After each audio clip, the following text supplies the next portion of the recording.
Hello everyone. तो आज हम लोग पढ़ने वाले हैं फिजिक्स का बहुत ही इंपॉर्टेंट टॉपिक है, बहुत ही इंपॉर्टेंट चैप्टर है, दैट इज़ ग्रेविटेशन यानी कि गुरुत्वाकर्षण। ठीक है, आपने 9th में ये चीज़ें पढ़ी होंगी और 11th में। ठीक है, और जो बच्चे सिर्फ 10th करके आए हुए हैं या फिर 10th में अभी हैं तो भी नहीं घबराएंगे, मैं पूरा बेसिक से आपको ग्रेविटेशन पढ़ाने वाला हूँ, क्योंकि यहाँ पे बहुत सारे पार्ट जो हैं ग्रेविटेशन में इंटर के लिए गए हैं, 11th और 12th के लिए गए हैं, 11th के लिए गए हैं। ठीक है, मैं पूरा बेसिक से बताऊंगा, घबराने की जरूरत नहीं है, पूरा हिंदी इंग्लिश दोनों बताऊंगा, बस आपको क्या करना अच्छे से समझना है ग्रेविटेशन गुरुत्वाकर्षण होता क्या है। ठीक है, चलिए शुरू करते हैं। ग्रेविटेशन का मतलब क्या, गुरुत्वाकर्षण का मतलब क्या। आपने कहानी पहले सुनी होगी कि एक बार न्यूटन बाबा बैठे हुए थे एप्पल के पेड़ के नीचे। ठीक है, और एप्पल ऊपर से नीचे गिरा उनके सिर पे। तब सोचे कि भाई कोई भी ऑब्जेक्ट ऊपर से नीचे की तरफ ही क्यों गिर रहा है। उसके बाद उन्होंने बहुत सारे लॉज दिए ग्रेविटेशन को लेकर, गुरुत्वाकर्षण को लेकर के, उसके बारे में चीज़ें हम लोग पढ़ेंगे। सबसे पहले समझते हैं टर्म ग्रेविटेशन का मतलब क्या होता है, गुरुत्वाकर्षण का मतलब क्या होता है। ठीक है, ये चीज़ आपको पता होना चाहिए कि यूनिवर्स में, इस संसार में जितनी भी चीज़ें हैं एक दूसरे को क्या करती हैं, अट्रैक्ट करती हैं। क्या करती हैं, इस संसार में जितनी भी चीज़ें हैं सब एक दूसरे को क्या करती हैं, आकर्षित करती हैं। ठीक है, एक दूसरे को क्या करती हैं, आकर्षित करती हैं। और जिस फोर्स से आकर्षित करती हैं, जिस बल से एक दूसरे को आकर्षित करती हैं, अट्रैक्ट करती हैं, उसी बल को हम लोग क्या बोलते हैं, ग्रेविटेशन बोलते हैं। क्या बताया मैंने, इस यूनिवर्स में जितने भी ऑब्जेक्ट हैं एक दूसरे को अट्रैक्ट करते हैं। क्या करते हैं, एक दूसरे को अट्रैक्ट करते हैं, आकर्षित करते हैं। और जिस बल से, जिस फोर्स से अट्रैक्ट करते हैं उसे ही हम ग्रेविटेशनल फोर्स बोलते हैं, फिर ग्रेविटेशन बोलते हैं, गुरुत्वाकर्षण बोलते हैं। ये चीज़ आपको समझ में आ गई होंगी। यानी कि कह सकते हैं, अगर मैं लिखूँ डेफिनेशन तो, या फिर लिखने की क्या ज़रूरत है, आप समझ गए होंगे मैं क्या बताना चाहता हूँ। Gravitation is a force of attraction. क्या, गुरुत्वाकर्षण एक आकर्षण बल है। क्या है, आकर्षक बल है, जो क्या करता है, जो दो बॉडी के बीच में लगता है, जो दो पिंडों के बीच में लगता है।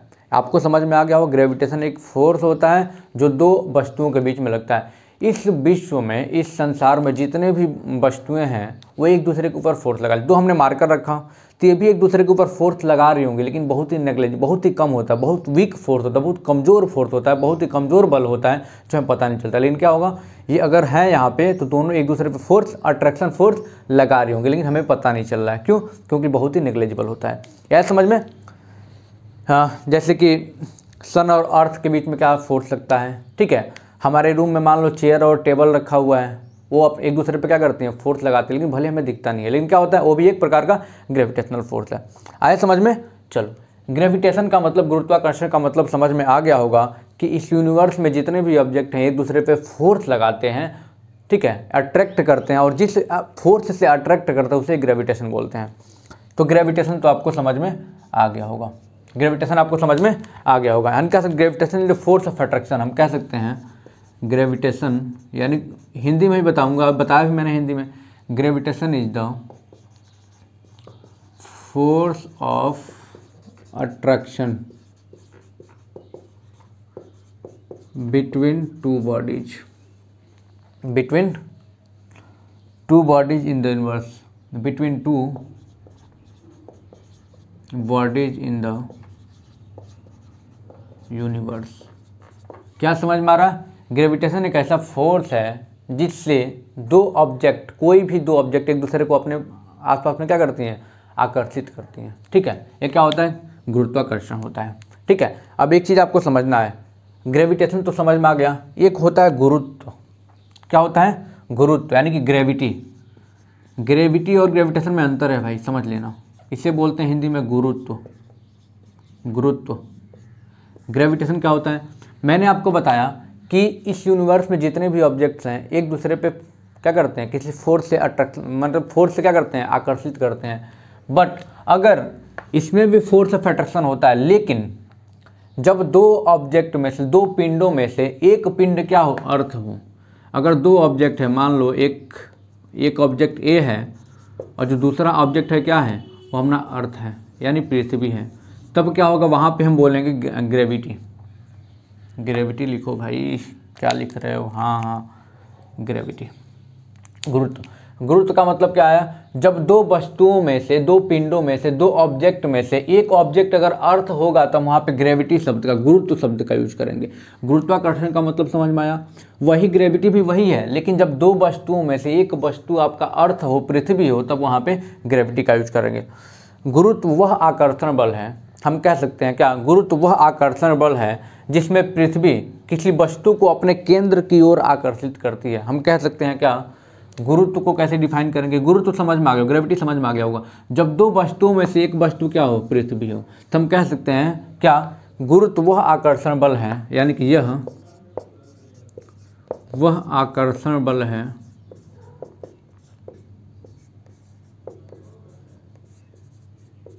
यह वह आकर्षण बल है जिससे पृथ्वी किसी वस्तु को, जिससे पृथ्वी किसी वस्तु को अपने केंद्र की ओर आकर्षित करती है। क्या, अपने केंद्र की ओर आकर्षित करती है। क्या करती है भाई, आकर्षित करती है। आ रहा है समझ में, यानी कि पृथ्वी जिस बल से, जिस फोर्स से अपने तरफ किसी ऑब्जेक्ट को अट्रैक्ट करती है उसे हम गुरुत्व बोलते हैं, ग्रेविटी बोलते हैं।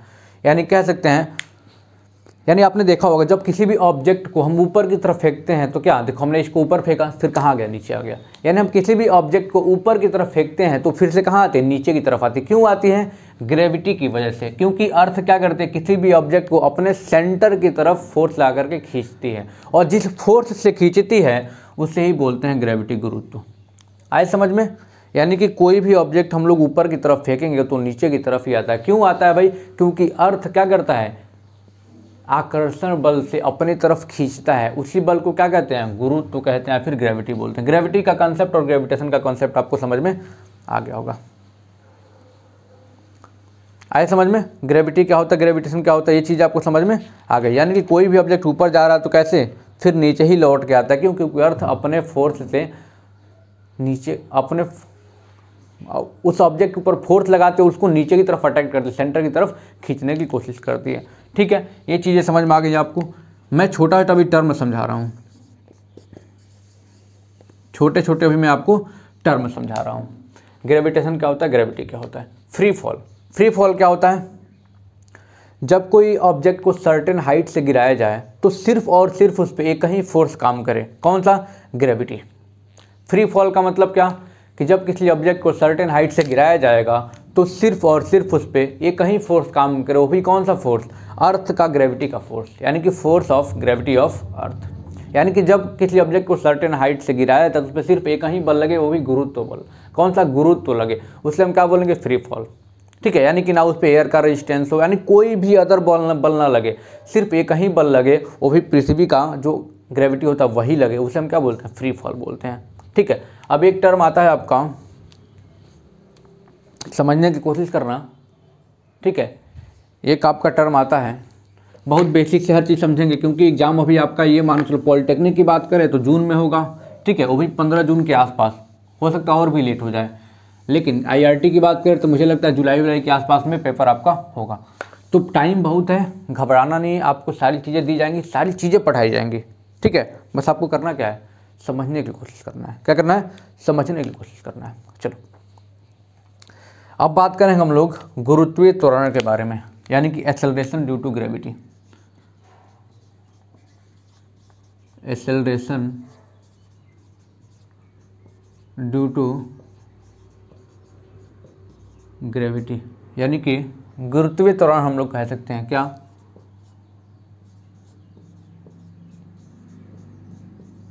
गुरुत्वीय त्वरण, एक्सेलरेशन ड्यू टू ग्रेविटी। ठीक है, जब कोई एक्सेलरेशन ड्यू टू ग्रेविटी का मतलब, गुरुत्वीय त्वरण का मतलब क्या होता है समझ लो। त्वरण आपको पता है, एक्सेलरेशन क्या होता है, rate of change of velocity, यानी कि वेग में परिवर्तन के दर को क्या कहते हैं, त्वरण कहते हैं। यानी the rate of change of velocity is known as acceleration. लेकिन यहाँ पे क्या एक्सेलरेशन ड्यू टू ग्रेविटी का मतलब क्या, नाम से ही क्लियर हो गया होगा। एक्सेलरेशन तो होगा लेकिन ग्रेविटी के वजह से होगा, सिर्फ ग्रेविटी यानी गुरुत्व के वजह से होगा, तो उसे क्या बोलेंगे, एक्सेलरेशन ड्यू टू ग्रेविटी। यानी कि मान लो कोई भी ऑब्जेक्ट एक मान लेते हैं, वो अर्थ के सेंटर की तरफ, ठीक है, यानी कि ग्रेविटी, मतलब ग्रेविटी कहाँ होती है, अर्थ अपने सेंटर की तरफ खींचते किसी ऑब्जेक्ट को, हम कह सकते हैं the motion of a body under the influence of gravity only, ठीक है, gravity alone is called acceleration due to gravity. या फिर हम ऐसा कह सकते हैं द एक्सेलरेशन प्रोड्यूस, वो जो डिफिनेशन मैंने बताया वो फ्री फॉल का था, ठीक है। अब देखो एक्सेलरेशन ड्यू टू ग्रेविटी का क्या हो जाएगा, यानी कि जब किसी ऑब्जेक्ट को मान लो हमने सर्टेन हाइट से गिराया, ठीक है, तो उसका वेलोसिटी क्या करेगा, जो वेग होगा बढ़ता जाएगा बढ़ता जाएगा बढ़ता जाएगा, उसका वेग क्या होगा, बढ़ता जाएगा बढ़ता जाएगा बढ़ता जाएगा। और इसे ही हम क्या करते हैं, इसे ही हम जब वेलोसिटी चेंज होगा तो क्या एक्सेलरेशन होगा, और किसके इन्फ्लुएंस में होगा, सिर्फ ग्रेविटी के इन्फ्लुएंस में, यानी कि अर्थ के ग्रेविटी के इन्फ्लुएंस में होगा, इसलिए बोलेंगे एक्सेलरेशन ड्यू टू ग्रेविटी। यानी कि समझने की कोशिश करना, द एक्सेलरेशन प्रोड्यूस्ड, मैं अगर इसका डेफिनेशन लिखूँ, डेफिनेशन समझने की कोशिश करना, एक्सेलरेशन होगा लेकिन किसके इन्फ्लुएंस में, सिर्फ ग्रेविटी के इन्फ्लुएंस में। यानी कोई ऑब्जेक्ट मान लो सर्टेन हाइट से गिर रहा है तो उसकी स्पीड क्या करेगी, कंटिन्यूअसली बढ़ेगी, वेलोसिटी बढ़ेगी, और स्पीड बढ़ेगी मतलब क्या, वहाँ पे एक्सेलरेशन आएगा, और एक्सेलरेशन किसकी वजह से आएगा, ग्रेविटी की वजह से, यानी कि अर्थ अपनी तरफ उसको खींच रही है,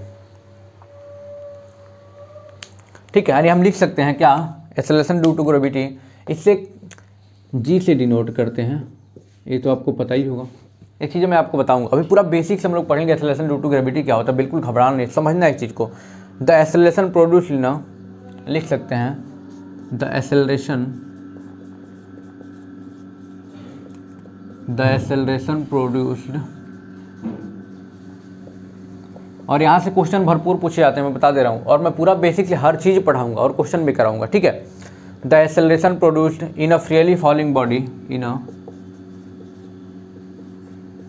freely falling body, the acceleration produced in a freely falling body under the gravitational pull, under the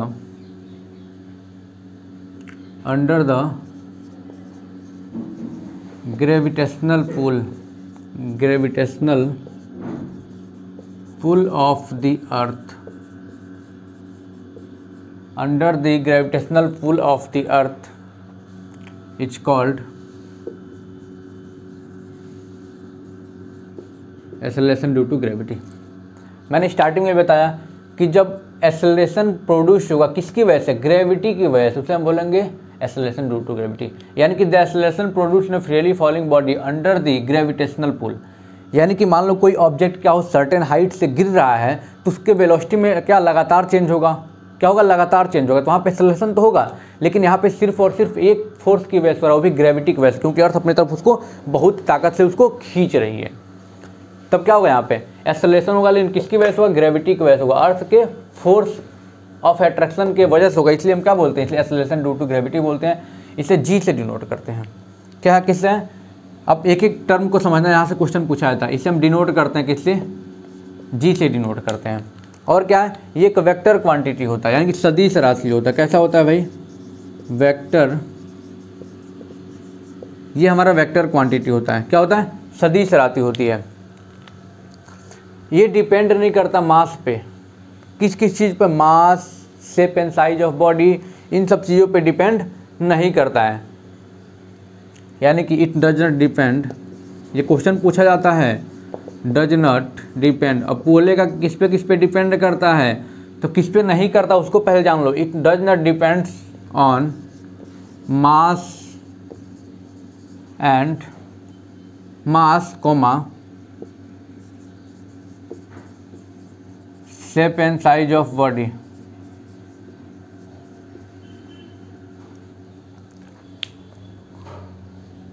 क्या समझ में आ रहा है, ये ना तो किसी ऑब्जेक्ट के मास पे डिपेंड करेगा और ये शेप और साइज पे भी ये डिपेंड जी नहीं करता है। ये चीज़ आपको ध्यान रखना है, एग्जाम में पूछे गए क्वेश्चन हैं, किस पे डिपेंड करेगा, ठीक है, किस पे डिपेंड करेगा। The value of ji is constant at given place, यानी कि जी की वैल्यू कांस्टेंट होगी गिवन प्लेस पे, चेंज भी होगा लेकिन कहाँ होगा मैं बताऊंगा। यानी कि हम कह सकते हैं अगर पर्टिकुलर किसी प्लेस की बात करें तो वहाँ पे जी की वैल्यू क्या होगी, कांस्टेंट होगी, यानी कि value of ji is constant, value of ji is समझने की कोशिश करना, कांस्टेंट एट गिवन प्लेस, यानी कि इस एक प्लेस के लिए क्या होगा, फिक्स होगा। लेकिन लेकिन लेकिन लेकिन आपको करना क्या है, यहाँ पे ये वैरी भी करता है, इट वैरीज फ्रॉम, लिख लेना, it varies from place to place,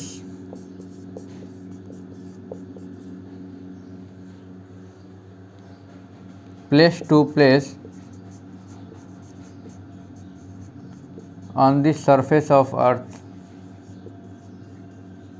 क्या बताया मैंने, पहला चीज़ इसे जी से डिनोट करते हैं, वेक्टर क्वांटिटी सदिश राशि होती है, ये ऑब्जेक्ट को मास, शेप और साइज पे डिपेंड नहीं करता है जी, ठीक है, किसी ऑब्जेक्ट में बात कर रहा हूँ, ठीक है। Value of ji is constant at given place, ठीक है, जी क्या होता है, गिवन प्लेस पे इसका वैल्यू कांस्टेंट होता है, लेकिन ये अर्थ के सरफेस पे ये जगह जगह पे चेंज होता रहता है। कैसे चेंज करता है इसके बारे में बहुत डिटेल हम पढ़ाएंगे आपको, ठीक है। कैसे अगर हाइट बढ़ता है, ऊपर जाते हैं जी की वैल्यू क्या क्या होगा, नीचे जाते हैं तो क्या होगा, सेंटर पे जी की वैल्यू क्या होगा, ये सारी चीज़ें मैं आपको बताऊंगा, पूरा सेपरेट बताऊंगा, बिल्कुल घबराना नहीं है। लेकिन मैं आपको क्या बता रहा हूँ, ये चीज़ें जितना मैं पॉइंट लिखवा रहा हूँ लिखते चलना, ठीक है।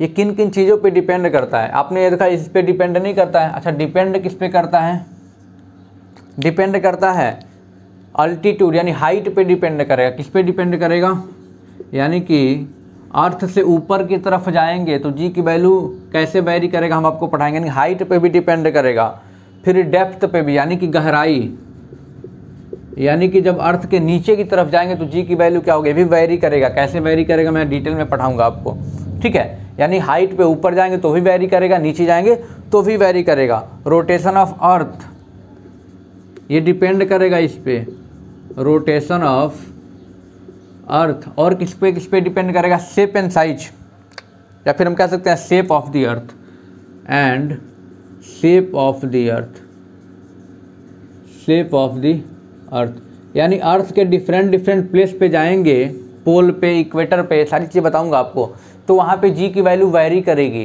क्योंकि अर्थ आपका क्या है, एकदम गोलाकार नहीं है, एकदम गोलाकार नहीं है, तो डिफरेंट प्लेस पे जी की वैल्यू भी क्या होगी, अलग अलग होगी। ऊपर जाने के से क्या होगा, नीचे जाने से क्या होगा, यानी कि प्लेस टू प्लेस क्या करेगा, जी की वैल्यू वैरी भी करेगा। लेकिन गिवन प्लेस पे क्या होगा, जैसे अर्थ सरफेस पे बात करें हम, ठीक है, नियर द अर्थ सरफेस, तो इसकी वैल्यू होती है कितनी, जी की वैल्यू होती है 9.8 मीटर पर सेकंड स्क्वायर।